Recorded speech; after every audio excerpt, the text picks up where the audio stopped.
Hebrews 4, a Sabbath rest for the people of God.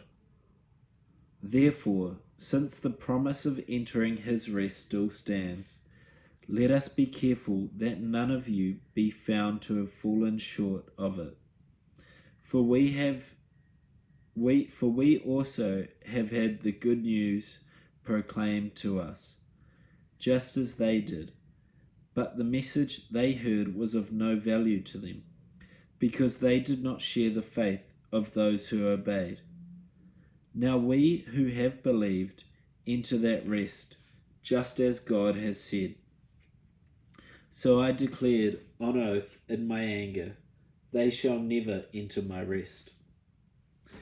And yet his works have been finished since the creation of the world. For somewhere he has spoken about the seventh day in these words, on the seventh day God rested from all his works.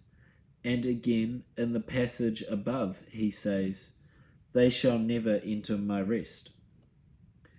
Therefore, since it remains for some to enter that rest, and since those for whom merely had the good news proclaimed to them did not go, and since those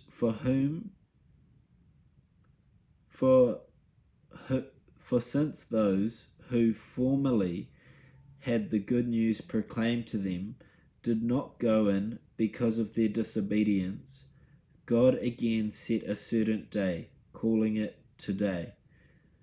This he did when a long time later he spoke through David.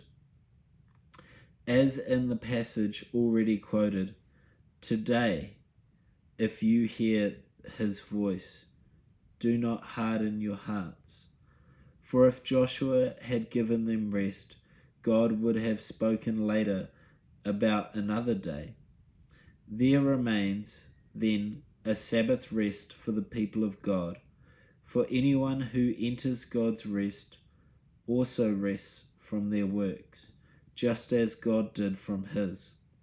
Let us therefore make every effort to enter that rest, so that no one will perish by following their example of disobedience. For the word of God is alive and active, sharper than any double-edged sword.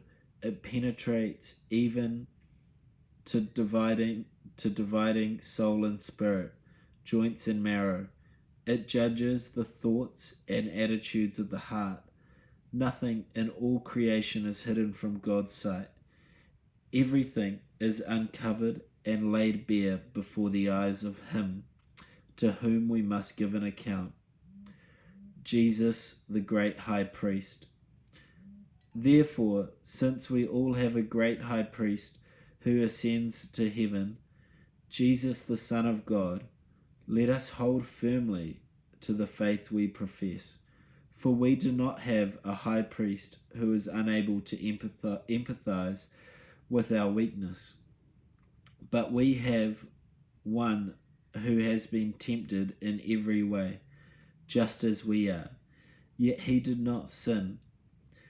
Let us then approach God's throne of grace with confidence, so that we may receive mercy and find grace to help us in our time of need.